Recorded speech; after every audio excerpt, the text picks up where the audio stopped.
Hello friends, welcome to Subhashree Jamuna channel. நம்ம இன்றைக்கி இந்த சேனலில் என்ன பார்க்க போகிறோன்னா, ஒரு மட்டன் கிரேவி தாங்க. சூப்பரான ஒரு மசாலா, இன்ஸ்டண்ட்டான மசாலா நல்லா ஃப்ரெஷ்ஷாக அரைச்சி நம்ம செய்ய போகிறோம். அவ்வளோ சூப்பராக இருக்கும். இதை நம்ம குழம்பு இல்லைனா கிரேவி, சுக்கா மாதிரி நம்ம ஒரே இதில் கூட நமக்கு விருப்பமான ஸ்டைலில் நம்ம வச்சுக்கலாங்க. அதுக்கு நம்ம மசாலா ஃபஸ்ட்டு ரெடி பண்ணி வச்சிடலாம்.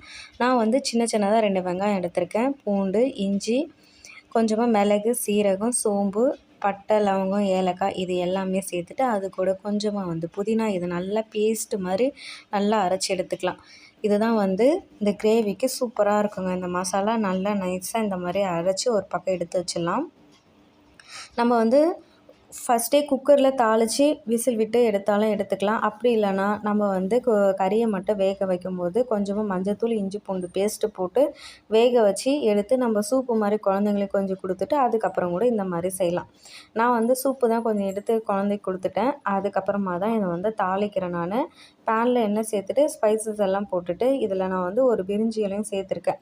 சேர்த்துட்டு அது கூட ஒரு வெங்காயம் நல்லா பொடியாக கட் பண்ணி சேர்த்துட்டு கொஞ்சம் கறிவேப்பிலை, கொஞ்சம் கொத்தமல்லியும் சேர்த்துக்கோங்க. எண்ணெயிலேயே நல்லா வாசனையாக இருக்கும்.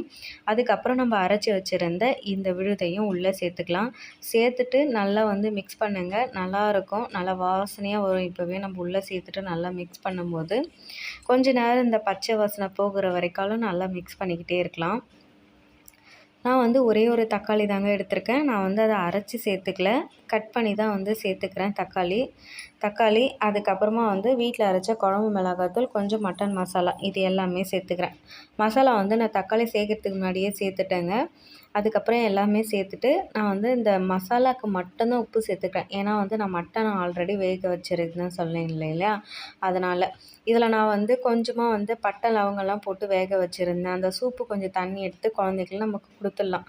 அப்படி இல்லைன்னா நீங்கள் ஒரே டைம் வேக வைக்கிறதா இருந்தாலும் இது குக்கர்லேயே தாளிச்சிட்டு அப்படியே நம்ம கறியை அலசி இதுக்குள்ளே சேர்த்துட்டு அதுக்கப்புறமா நம்ம தேவையான அளவு தண்ணி விட்டு ஒரு 4-5 விசில் வேக விட்டு எடுத்திங்கன்னா சூப்பராக நல்லா பஞ்சு போல் ரெடி ஆகிடுங்க.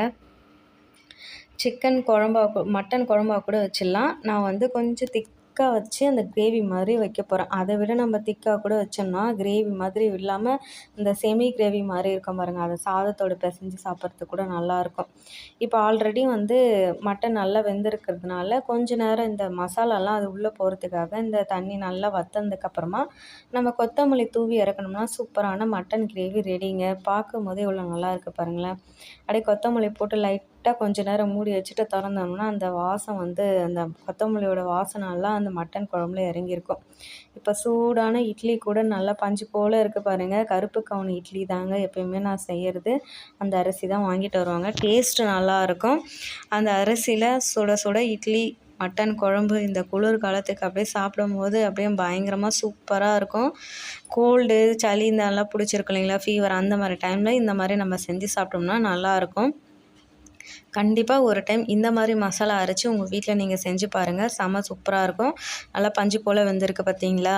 குழந்தைங்களும் நல்லா ஈஸியாக சாப்பிடுவாங்க. வீடியோ பிடிச்சிருந்தா லைக் அண்ட் சப்ஸ்கிரைப் பண்ணுங்கள் ஃப்ரெண்ட்ஸ். பாய். நெக்ஸ்ட் ஒரு வீடியோவில் பார்க்கலாம்.